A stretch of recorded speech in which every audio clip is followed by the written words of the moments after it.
Good morning. Personal story first. I was leaving the gym yesterday and there were two ladies leaving at the same time.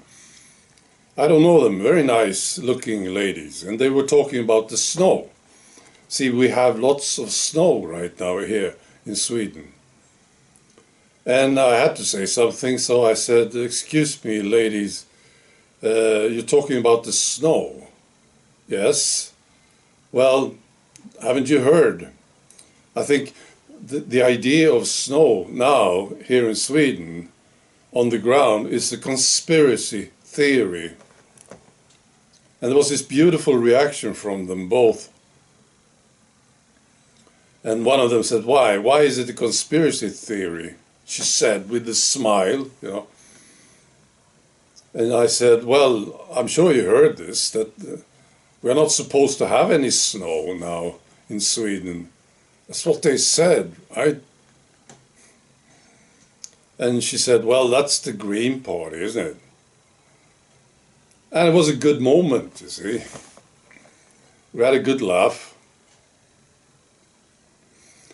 Quite a few people here in Sweden right now are laughing, actually, because there was this article in Public Service News.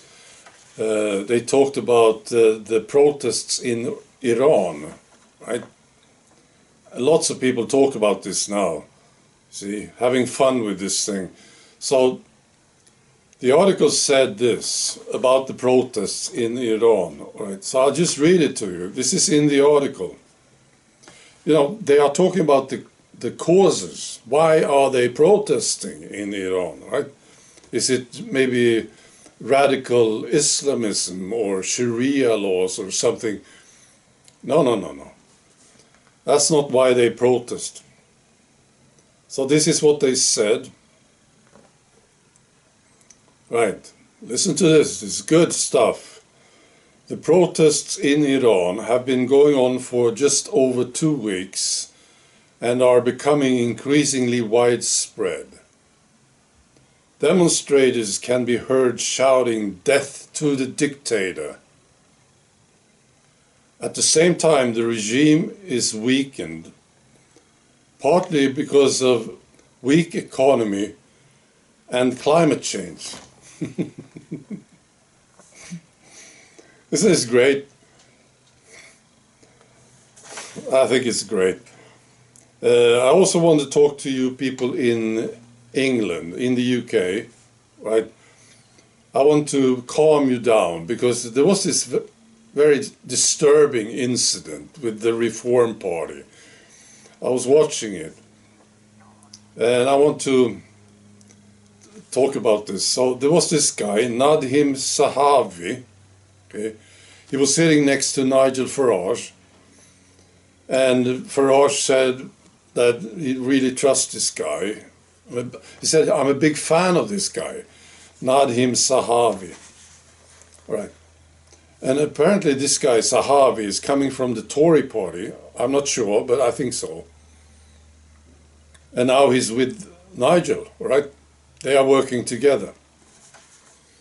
And this guy, Zahawi, was asked about the COVID injection and the program that they adopted in the UK with COVID and the lockdowns and everything, right?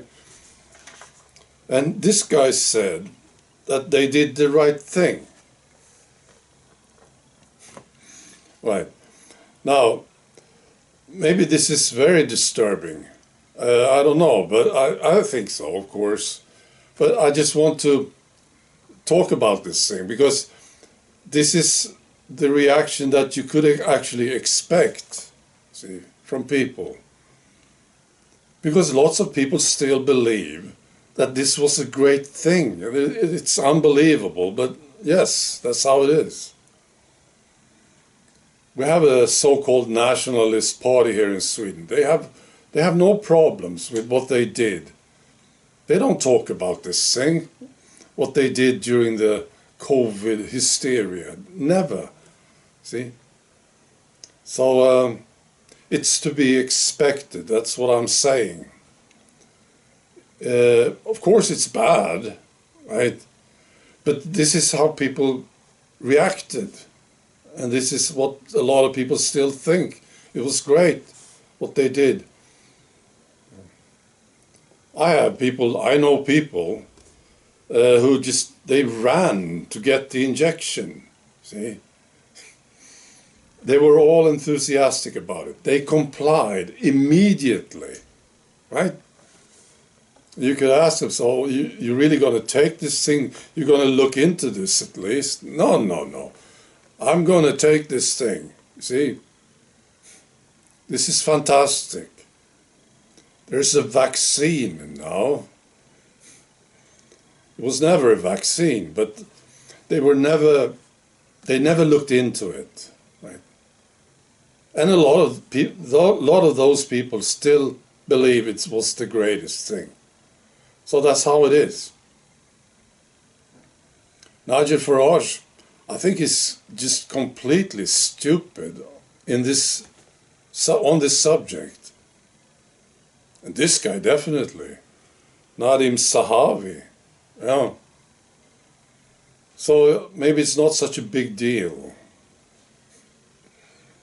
We need more time, I think. We need to keep communicating about this thing, inform people. It will take time before most people understand what happened with the COVID injection and the lockdowns and everything. Because they can't let this story come out. I mean, I'm talking about the establishment. It would be devastating for them. So they keep the lid on. They keep it on really hard, tight. See? But it's not going to work. But it's going to take some time. So I thought I should calm you down, you people in the UK, now being upset about this guy and the Reform Party. That's what you can expect. See? I think they are part of the establishment to some degree, the Reform Party. I would definitely vote for them if I was living in the UK. Because what you have with the Labour now and what you had earlier with the Tories was just total disaster. So maybe there will be some changes. Well, I think so. With the Reform Party, there's going to be some changes, positive changes. But I don't expect them to understand or admit anything about the COVID injection or the lockdowns. This will come later. All right. Be good.